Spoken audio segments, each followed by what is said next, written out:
Welcome to The Point Sports Report. I'm Ryan McDonald. I'm joined by Michael Gilliland and Marcus Oakes. Michael joins us from Nashville, Tennessee, and Marcus is in Boise, Idaho. How you guys doing?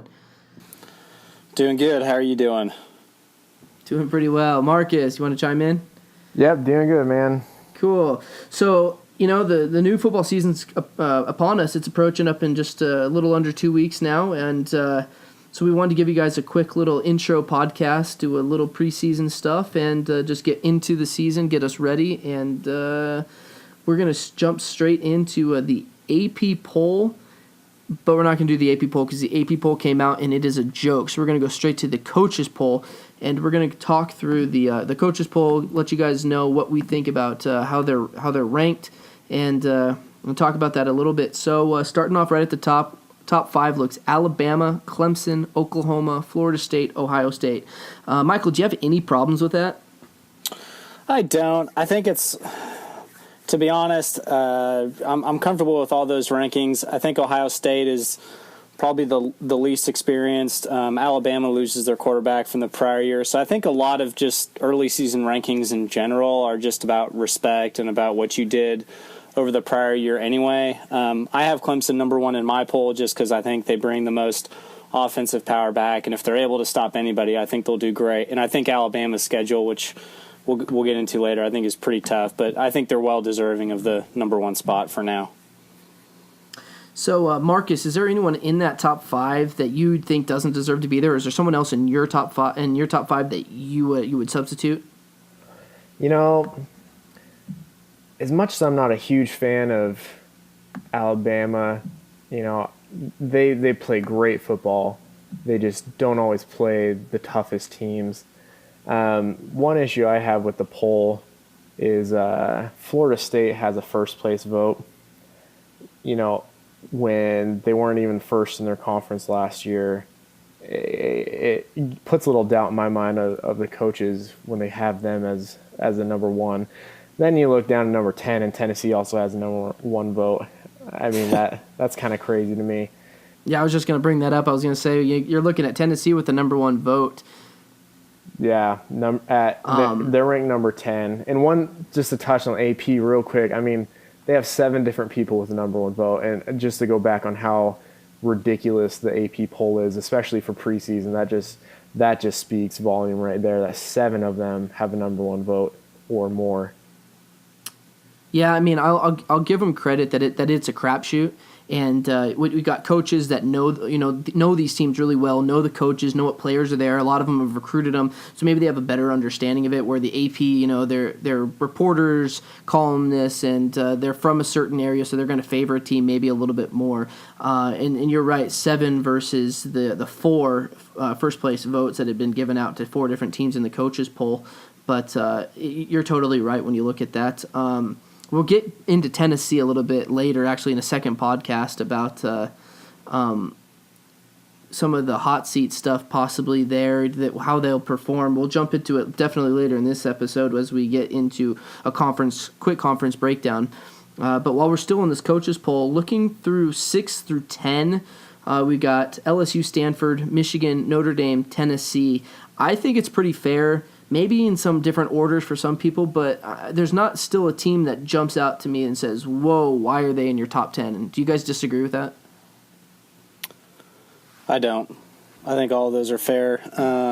I'd like to see Notre Dame a little bit higher, actually. And potentially you could even swap out LSU and OSU for 5 and 6. But this early on, again, I think they're right for now.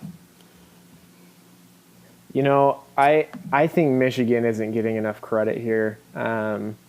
Watching them play last year, I know they didn't win as many games as they should have, but they were literally a blocked or a botched punt away from being in the Big Ten championship, if I remember correctly. So I personally felt that they should be a little higher. I actually have them in my top 4 personally. But then again, when I look at polls, I kind of look at a more of a projection and not where I think they sit now. The only issue I really have, and again, this might be kind of biased, no offense to our Tennessee people out there, including Michael, but I don't know what Tennessee showed last year. I know they always have a killer recruiting class, and so I understand why they give them, quite a bit of credit. But every preseason, they're always, top 15, top 20. And I mean, with good reason. Obviously, they have the, the manpower to help them out. But, they haven't really proven lately. But that could change, and they could be one of the best teams at SEC. Again, we'll get to that later. But that's the only thing that really sticks out to me. I don't know if they should be that high. But, again, it's preseason, and they're probably deserving of it. I do have them at 14 in mind, so I'm a little outside of what Coach just said, so maybe it is correct. I'm gonna go through the next of these pretty quickly, and we're gonna lump all these together. We got a Michigan State 11, Ole Miss 12, Houston 13, TCU 14, Iowa 15, Georgia, USC, Washington, Oklahoma State, North Carolina. That rounds out the top 20, followed by Baylor, Oregon, Louisville, UCLA, Florida. That is the top 25. There's a couple red flags in there for me. Are there for you guys? Yeah, I think, when I looked at this poll, I think really the top 5 teams are pretty well set, and I think people expect them to be there at the end of the year. I think the rankings as far as the final 10 or 15 it's kind of a crapshoot, really. I mean, any number of these teams could emerge as one of the best teams in their conferences if their schedule plays out right and they win some tough games. So, to be honest, as we get towards the bottom, I think it's anybody's game. So I have no real complaints, but it'll be interesting to see how these teams separate themselves as the season goes on. How about you, Marcus? Yeah, like he said, I mean, once you get out of the top 5, especially out of the top 10, it's almost anyone's game. Looking at the teams, nothing really surprises me. And looking just outside the top 25, again, nothing is super surprising. I feel like maybe the first 5 out could easily replace a couple of the 5 at the bottom of the top 25. But, I mean, come week 2, we're gonna really see how off this is. Yeah, I mean, you don't really know much until second, third week of the season. Week 1, a lot of teams play pretty easy games. Not all, but there are quite a few of them. And then by week 3, you've played a couple opponents, and there's some big matchups in the first couple weeks. I will throw this out there. I think Houston. Now we know Houston performed very well last year. They do bring back their quarterback. I will say, though, that I think they're a little lower in the numbers they're returning compared to some other teams. They're in the 50%, 50-something%, I believe, is what they're returning. If I'm not mistaken, it was 52. Maybe I'm wrong. As I continue to look through this, I think USC is too high. I don't believe them to be 17. We talked about Washington. Maybe they've taken the corner. Baylor will not finish in the top 25 in my eyes with losing their coach and bringing in a new coach and just the turmoil and the change that they're in. Oregon might be too low. We'll see. Florida, UCLA, Louisville, they've got a lot. I mean, they've got stuff to prove. UCLA could be a lot higher. They were in a lot of people's poll. I believe I had them 15th.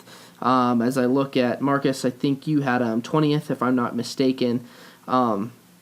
But there's some teams there. But I think Houston just jumps out at 13 to start the season. If they go undefeated starting at 13, that's a Final Four team because, I mean, they're starting 13 and they play Oklahoma. I just don't see them getting by Oklahoma. And so 13 is just, I don't understand why 13 is where they're starting.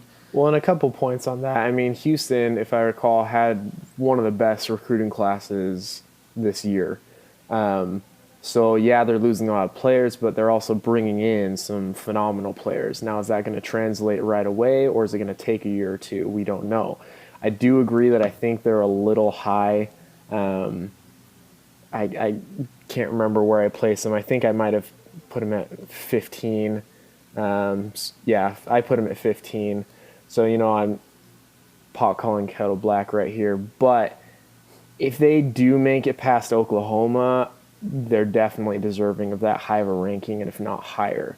Then again, if Oklahoma kind of, doesn't perform how they should, then that, keeps Houston from climbing. But if they beat Oklahoma first game, man, it's anyone's guess as to how high they'll climb. And if they beat Oklahoma and go undefeated, absolutely top 4. I'd give it to them.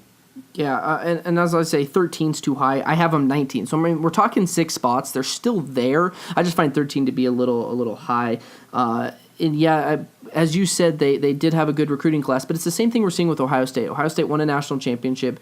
We're just outside the playoff last year. They have, I think, like 28% of their team coming back because they lost players to seniors and to the draft and as juniors, and some players I believe transferred. But so they don't have a big source coming back. Yes, they're still top 5, but they're number 5. They're not top 3. They're not top 2. So having seniors and having experience in juniors, it is something to consider, and as well as the fact that Houston player caliber versus Ohio State player caliber, some would argue that point of they're not to that caliber, even though they had a good recruiting class.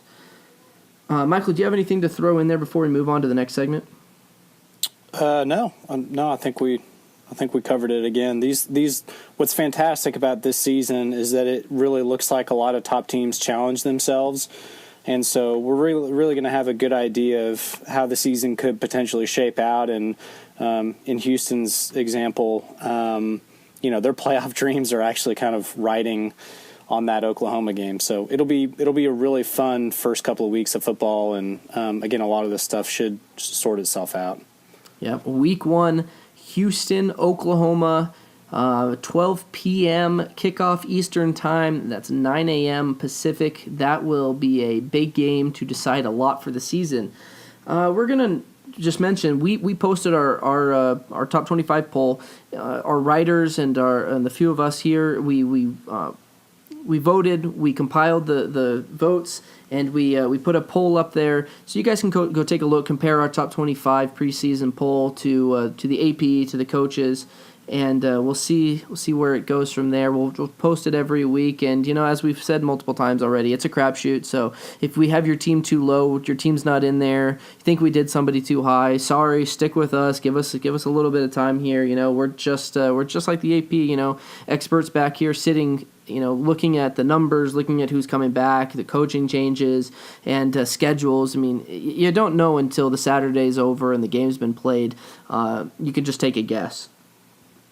We're going to move now into doing a conference breakdown and looking first at the SEC. In our rankings, 6 of the teams from the SEC are ranked. And we're going to give a quick little breakdown on a couple of these teams, talk about their chances, if they're not overrated, underrated, but kind of what they have to do to be successful this year. Well, let's start off with Tennessee. Michael, why don't you break us down on Tennessee? Well, being from the volunteer state of Tennessee, I'm just a little more biased, I guess, than usual, but biased in the sense that I really know what a lot of Tennessee fans are thinking and feeling, and a lot of them feel like if this ends up not being the year for Tennessee, when is it ever going to be the year? All of their players are now upperclassmen. Butch Jones has had those guys in his system for a while, so there's very high expectations there. You've got a team out in Athens, in Georgia, coached by Kirby Smart, that could be a real threat for Tennessee to get to the SEC East crown. But I really believe that if they don't win the SEC East, it's going to be a major disappointment for them. They're currently ranked 10 in the coaches poll. Talent-wise, I believe that's about right. But, Tennessee manages to lose games that they have no business losing, but they have plenty of opportunities to prove themselves throughout the season. Yeah. Tennessee, I think they won 10 games last year, but they got to get over that hump. They got to win an SEC championship. They got to make it to the Final Four. I mean, what's going to make a successful year? Because winning a national championship is going to be hard. I mean, it's hard to do for anyone. So you can't just have that's your end goal. Is it getting to the SEC championship? Is it winning the SEC championship? But yeah, no, they get in that spot many times over the last few years. They're always hyped, and then they kind of underperform. Another team that's had some struggles over the years, LSU. Michael, Marcus, you want to give us a little bit on LSU? LSU has had their years, and they've had their off years. They're always going to start off ranked in the top 25. They're usually going to end up ranked in the top 25, no matter how many times they might lose. Having Alabama, even Auburn, Mississippi State, Ole Miss, Texas A&M, that is a high jam-packed division. And I don't blame them for, how often they may or may not lose. If they're winning, they're definitely scary. If they're losing, they're still going to be scary. You never know with these SEC teams. Well, some of them, Vanderbilt, you usually know how they're going to do. Kentucky, but LSU, man, if they could come off firing and it could be game over, and they could take the whole thing. So, like I said, you just never know with them, and we'll see what happens. They start off week 1 up at Lambeau Field against Wisconsin. I think it's going to be a good test for them to start off the season. I expect a win there. It's not too cold up there yet, so and it's just we've seen how the SEC performs against the Big Ten, and I just expect them to win up there. Not probably by a lot, but a touchdown, 10 points. But that'll be a fun game to watch week 1. Well, and on top of that, sorry, real quick. They jump into conference play week 3, and that's pretty quick. And they have a break mid-season away from conference, but starting off with Mississippi State, Auburn, and then even Mizzou in Florida, I mean, their schedule gets crazy pretty quick. If they can make it past those, they get a break, and then they face even tougher teams. So, like I said, if they can, pull off some wins, it's game over, and they're top 4 easy.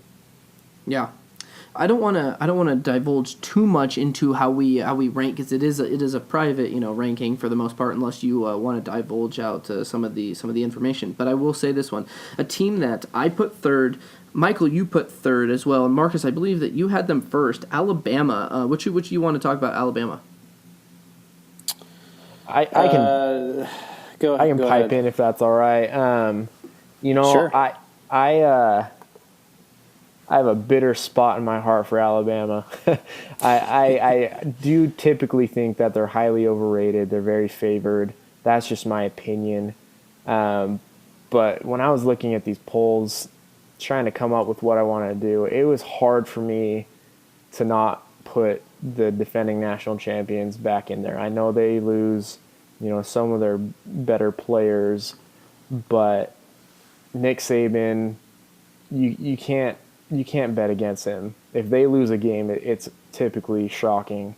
As much as I dislike them, it's hard for me to put the team that they beat ahead of them, and then Oklahoma, the other team that they beat to get into the championship. It was hard for me to put them below them, but at the same time, I understand why other people did put them lower. And so Alabama's just like LSU. You never know what's going to happen. They could have an off year and, not even win their division, or they could have a phenomenal year and no one gets close to them. Yeah. They have a tough schedule this year with some road games. That's all I'm going to say. I'm going to leave it to you, Michael, to fill anything else in there before we move on to the last team of this conference. Yeah, I think when you look at how we do rankings, it's kind of like college basketball. You can name probably 5 players nationally, and then where do you look to? You look at the head coaches. You're going to trust that Nick Saban's going to put Alabama in position to win every single game. So ranking them number 1 is definitely, they're definitely worthy of that. I think if Tennessee, and this kind of goes into who you think is going to end up winning the SEC East. At Tennessee and at LSU are 2 potential, I think, losses for them, which is why I put them just a little bit lower, and the inexperience of the quarterback position. But we've seen them just plug and go. All they have to do is, hand the ball to the running back, and they'll be just fine. So I think they'll end up being okay, but I definitely do think there's some scary games on their schedule. And Vegas has their over-under at 9.5. I think the majority of people would bet over, but it would be really interesting to see if Alabama ended up with 2 or 3 losses this year. I'd be interested to see who they actually lost to. Yeah, and I do believe their quarterback's back. They do have a good tight end back, some strong players on defense. The last one we're going to really just very, very briefly touch on, Marcus, I believe you wanted to, was Ole Miss, and I'm just going to give you about 20 seconds on Ole Miss. All I got to say about that is they seem to be on the rise. They're not quite putting together a full season the last couple of seasons, but they've shown their potential. Yes, players come and go, coaches even come and go, but I do believe that they are starting to formulate a team that can consistently battle and be in the top 10 consistently. May not, win their division this year, but they're gonna fight and make it a challenge, just like they have the last couple of years. Cool. So those of you... They've beaten Alabama the last 2 years. Exactly. So, yeah. They have. They definitely that is have true. the talent. Yep. They have the talent. We'll see. They've had some issues off the field. We'll see what happens. So some of you that are now sitting there saying, whoa, you didn't talk about Texas A&M. You didn't talk about Auburn, Georgia, Florida. There's a lot to talk about. I know we only have so much time. We have other conferences to hit on. We know you guys are used to SEC being the one and only conference that's ever talked about, but we're going to hit some of the others. We are going to do a second podcast about hot seats, and we'll come back to some of those schools. But we're going to jump over to the ACC. We got 3 schools here that are in our rankings, and that's Florida State, Clemson, North Carolina. Michael, we're going to let you start off and talk about all 3 of those. Florida State, Clemson, North Carolina. Just go off and have a minute there. Well, North Carolina had a breakout year last year, and it'll be interesting to see if Larry Fedora can build on that. I think their ranking is appropriate. Where are they ranked in the coaches poll? I thought they were like mid. Where were they? 20. I think that's fair. The ACC is actually going to be a little bit better this year. Louisville's ranked in the top 25, and supposedly their quarterback knows their offense a little bit better. So I definitely think the ACC is going to have a little bit tighter race. And I put Clemson number 1 in my poll. I think, they're returning a ton of offensive starters. The question will be if they can stop anybody. But I think Deshaun Watson is just electrifying, and as long as he stays healthy, I think they'll do fantastic. Florida State, I think, is actually a really scary team, and if there's going to be another team that can crack the top 4, obviously they're ranked in the top 5 anyway. But I really believe that they're a team that can make some noise and dethrone Clemson potentially. It's very hard to repeat year after year. So as much as I'd like to just say, because I love Clemson, I think they're fantastic. Yeah, they're going to be in the top 4. I think there's some really tough teams in the ACC, and that conference as a whole, I think, is getting stronger by the year. That's true. There's some better coaches coming in, and North Carolina, though, at 20, I mean, they were 2 plays away from beating Clemson in the ACC championship, and they've returned a lot of players. A team to watch, team to watch out for. Easy there, Ryan. Easy there. Clemson was 2 plays away from beating Alabama too. Hey, you know what? I was so nice to Clemson all year last year. Just kidding. No, I wasn't. What are you talking about? And you know what? They didn't win, so I told you who was right in the end. Marcus, is there anything you have to add on to what Michael was saying about those 3 teams? No, just wanted to quickly point out that in our rankings, out of the Power 5 conferences, they did have the least amount of teams in there. I don't know how much that means at this point, but, come week 8, if they still have the least amount, kind of gives you a sense of how well that conference is doing. Yeah.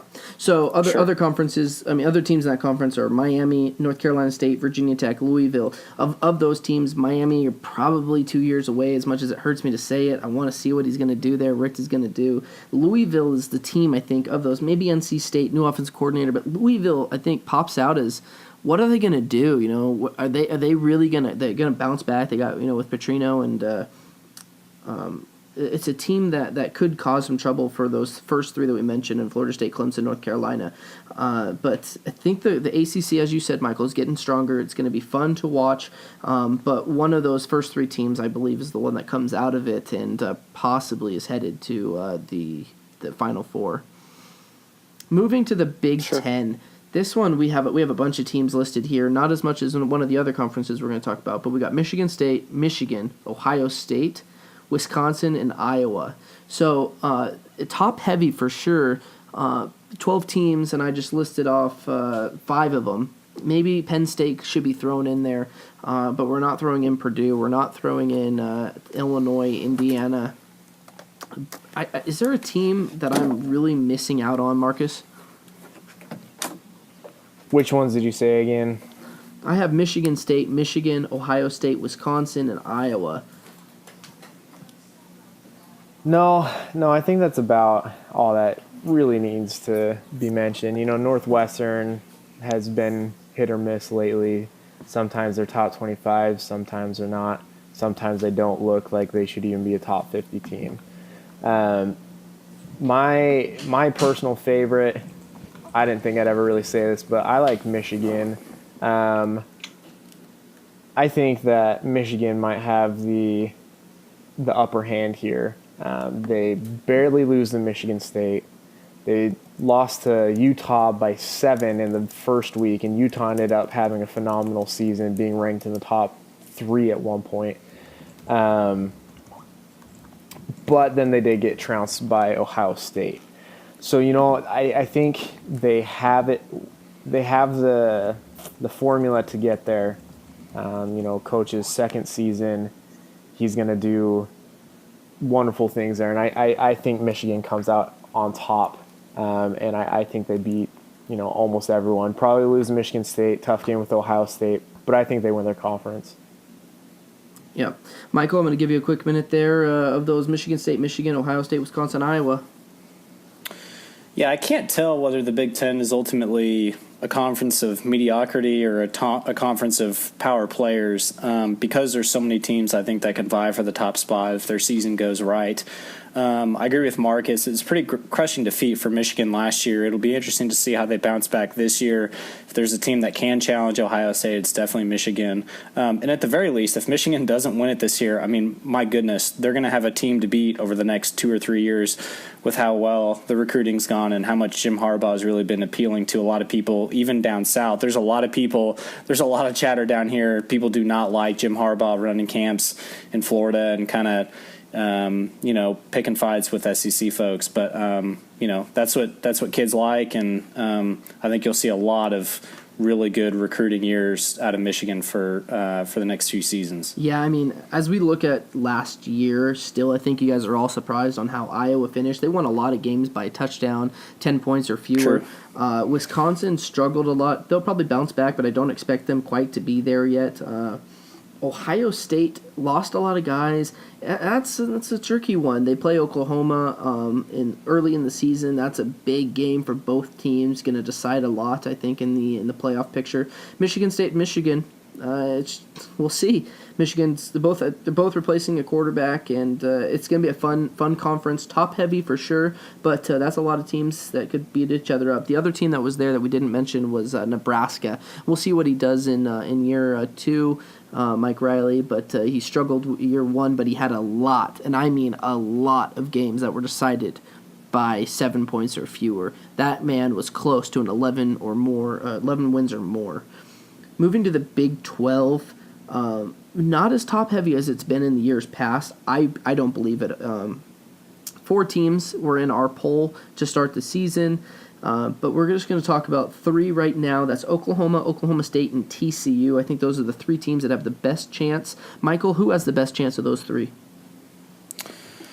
I think Oklahoma has the best chance. Part of it is they're giving themselves a lot of opportunities to prove that they're deserving of a top 5 ranking. And in fact, I actually think that of those teams, they're the one that kind of give themselves a little bit of a mulligan. We know that the committee looks at strength of schedule, and Oklahoma, 2 out of the first 3 weeks, are challenging themselves with Houston and Ohio State. So I think they're definitely doing what it takes to strengthen their schedule. I do think the Big 12 in general is going to be down this year, so the fact that they can get those games in early is really going to bode well for them as well. If they lose one of those 2 games, I don't necessarily think that they're out, especially if they lose to Ohio State. I think if they lose to Houston, it'll be tougher for them to bounce back. TCU, I don't know a ton about. I know they have to replace Boykin, who's an electric quarterback.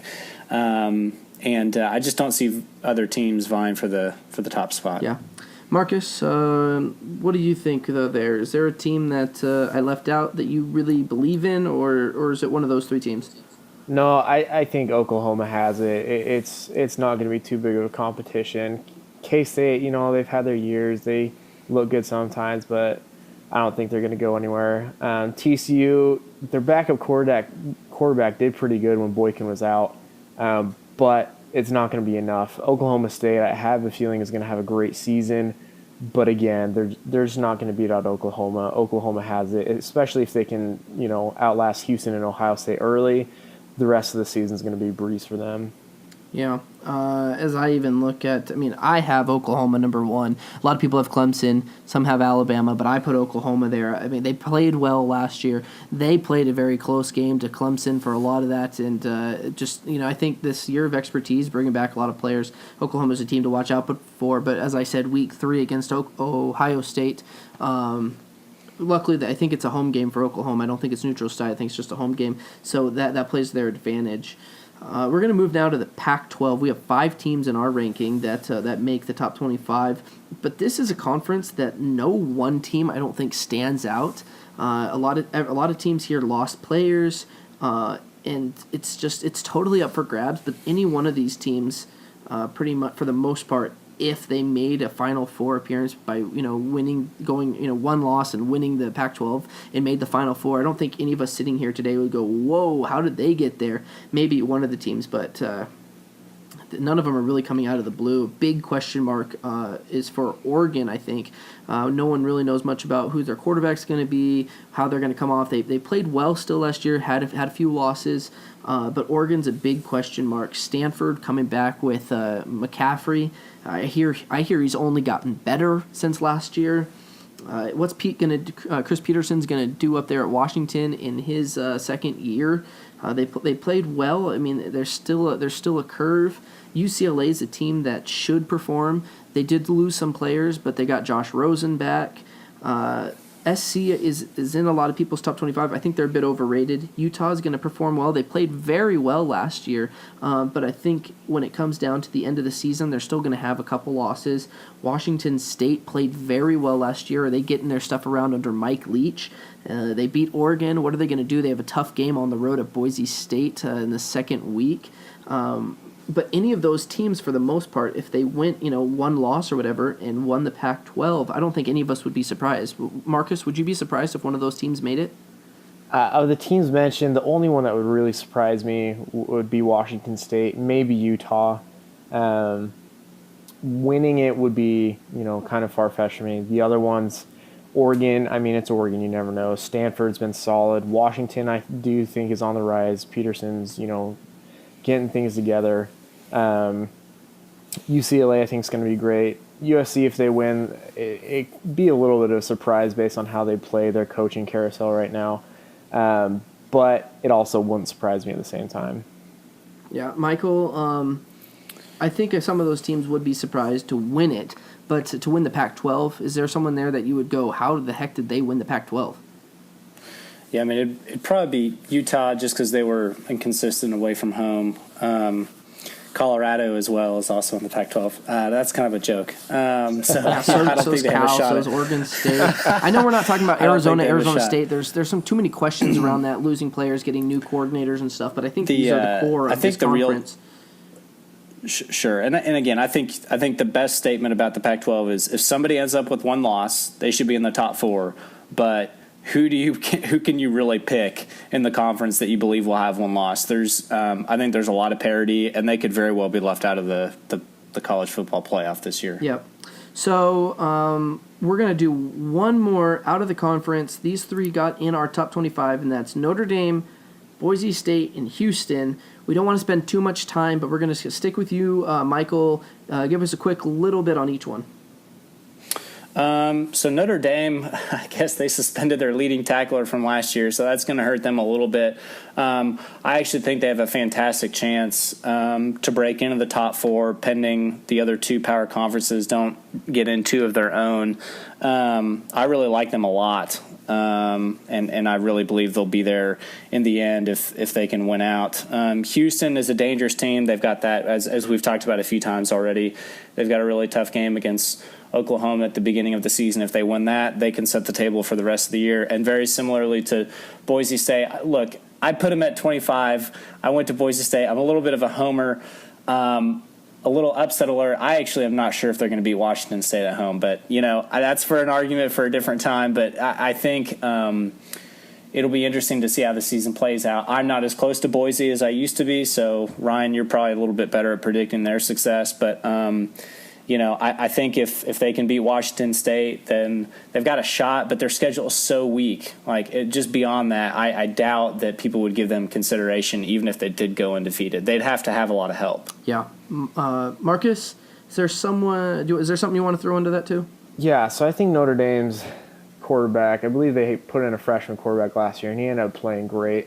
I think if he can, put together some solid games, they got a chance to shake up the playoffs eventually. Maybe not this year, but next year for sure. Houston, like we've said, if they beat Oklahoma, their schedule isn't super solid unless Memphis and the couple other American Conference teams that played great last year. If they have another great season, it makes Houston even stronger. Boise State. Washington State's a little scary, but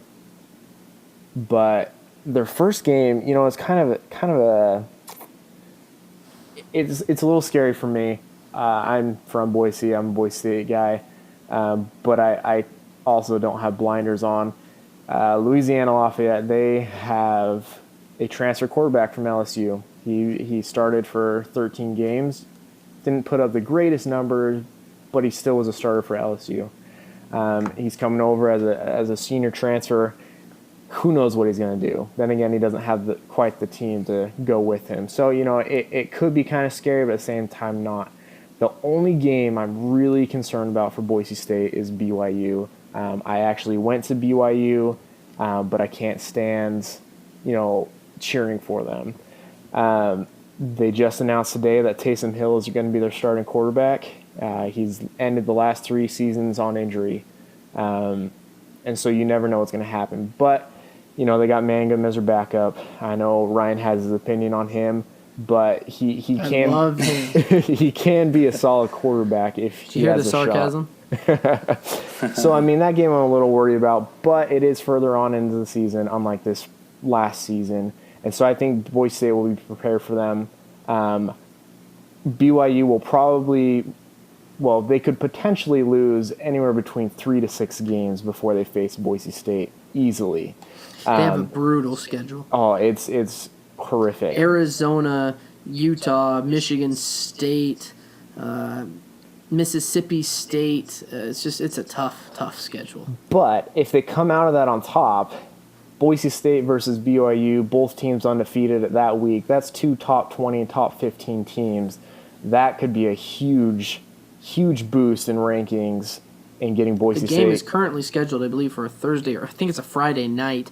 That game might get moved back to a Saturday for a primetime, college football.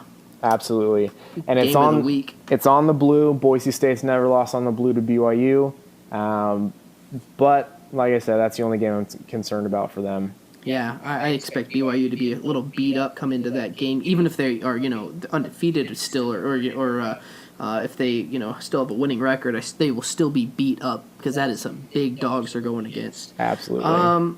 That's pretty much sums that up. We're sitting here at 38 minutes, guys. We wanted to be right around 30, so we're a little over, but at this point we're at 38. So what's 40, right? So, Marcus, do you want to give us a Final Four prediction? Obviously, it's way too early for that, but it is fun to kind of guess and see where things are going. I got to believe that Oklahoma's going to be in there. Clemson, I think, will win the ACC, which will put them in there.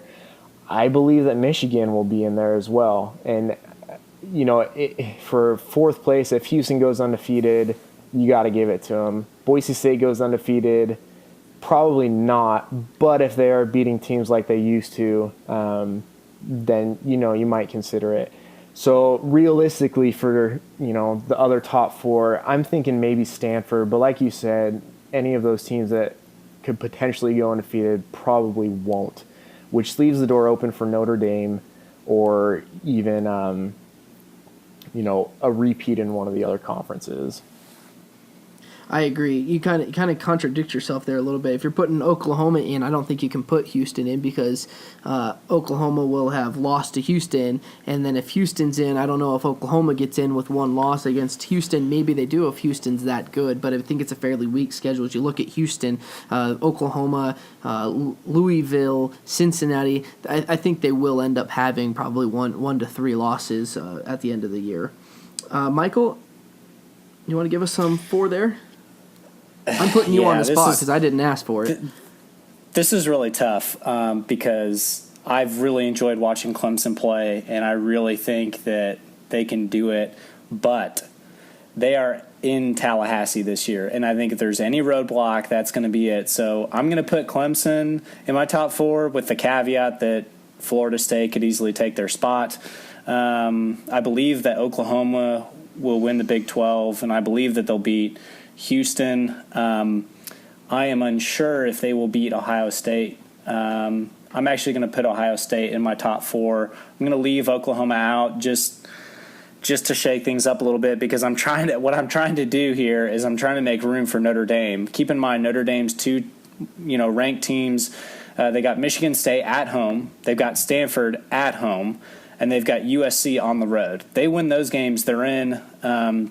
I would love to be able to pick a team from the Pac-12 to get in, but I think they're going to cannibalize themselves. I actually heard somebody put UCLA in the top four, which I think is an interesting pick. But so I'm going to go with there's got to be an SEC team in there. So you know what? I'm going to do what I did last year and pick something crazy just for viewing purposes. I'm going to go Clemson, Ohio State, Tennessee is going to come out of the SEC, and Notre Dame. Okay, let's do it. So let's just. Yeah, I hear you. It's all gonna crash and burn like last year. I had Georgia Tech as a potential top four team because they've got that crazy offense, and that went to hell in a handbasket very quickly. So I think out of the gate, just for fun. Just for fun, when they before the season even started, they were out of the top four. But those are going to be my top four, just because I think it's going to be a crazy college football year. I just do. I think there's going to be a lot of teams beating each other, which could potentially leave the door open for Houston or Boise State. Yeah, I agree that I really want to put Notre Dame in there. As I look, Texas, Nevada, Michigan State at home, Duke, Syracuse, NC State, Stanford at home, Miami, Navy, Army, Virginia Tech at USC. There's not one game that you look and go, holy crap. But, it's Notre Dame. They could drop three of those games. As I've written down my four here, and I'm looking at it, and I agree that Pac-12 could beat each other up. But I'm going to put LSU out of the SEC. I'm going to put Oklahoma out of the Big Ten. Michael, are you sitting down? Because I'm going to tell you that Clemson will make the Final Four, and then Ryan. And then I'm going to put Stanford in with Christian McCaffrey. It's hard for me to pick against them. My caveat is that all four of those teams could not make it. So other ones to look out for would be Notre Dame, maybe Michigan State, Michigan, Ohio State, UCLA, and then as you guys have said, Boise State, Houston. I mean, it's at this point of the season, it's so hard to pick because I want to pick 12 teams. Because we don't know anything. I want to pick 12 teams, but I'll go LSU, Oklahoma, Clemson, Stanford. Yeah, and if I wasn't doing mine just for viewing purposes, I think there's a legitimate case, I think, for the SEC as well to cannibalize themselves. And if totally there's a team agree. to emerge from the Pac-12, I do believe that if there's a team from the Pac-12, in my opinion, it's going to be Stanford. Yep. So that brings up a good point. This could be the year because we don't look and see there's one great team. This could be the year that we've been waiting for about 5 years now, where the champion going into the into the final, into the BCS final, was 12-2 versus an 11-2 or something. They both had two losses, or one of them had one loss and the other had two losses because everyone's beating up on each other. So you look at the SEC, they could all beat up on each other. The ACC could beat up on each other. The Big Ten definitely could beat up on each other. The Pac-12 could, and then you could get a Big 12 with one loss. I mean, who's sitting here with undefeated except for a Boise State or a Houston at that point? So this definitely could be a year where everyone in the final, except for maybe one team undefeated, two with one loss, and somebody with two losses. With that, we are going to wrap this up at right about 45 minutes, guys. So thanks for listening. We're going to have another podcast out going over some hot seats in the coaches, carousel, stuff like that. We'll probably come out with 1 to 2 podcasts each week. We're not sure right now based on some of the content and just how the weeks go. Take a look at the website and keep following along. We've got some other stuff coming out soon. And if you ever want to hit us up, we have a Twitter. Michael, Marcus, you want to throw out the Twitter? Yeah. If you go to Twitter, it will be To The Point Sports. The 2 is the number 2. Everything else is normal. And one cool thing we're going to be having once the season starts is we'll get into it more later, either in a podcast or article post. It's going to be predicting who's going to win based on the score at any given point in the game. Like I said, we'll go into that further, but that's something to look forward to. We'll tweet out, the probabilities throughout the games, so you'll want to follow along and see how your team's going to be doing. And then on Facebook, just To The Point Sports, To The Point Sports Report, the other page you're going to want to follow. For those of you who are still on Facebook, which isn't everyone now, which is sad. We'll put both of those. We'll write them out and put them underneath in the podcast, just so you guys can find that a little easier as well. Michael, Marcus, thanks for joining me for the last 45 minutes, and viewers, thanks for listening. We hope you guys come back and check out the other stuff as well. And thanks for listening to The Point Sports Report. Have a good night, and we'll see you guys soon.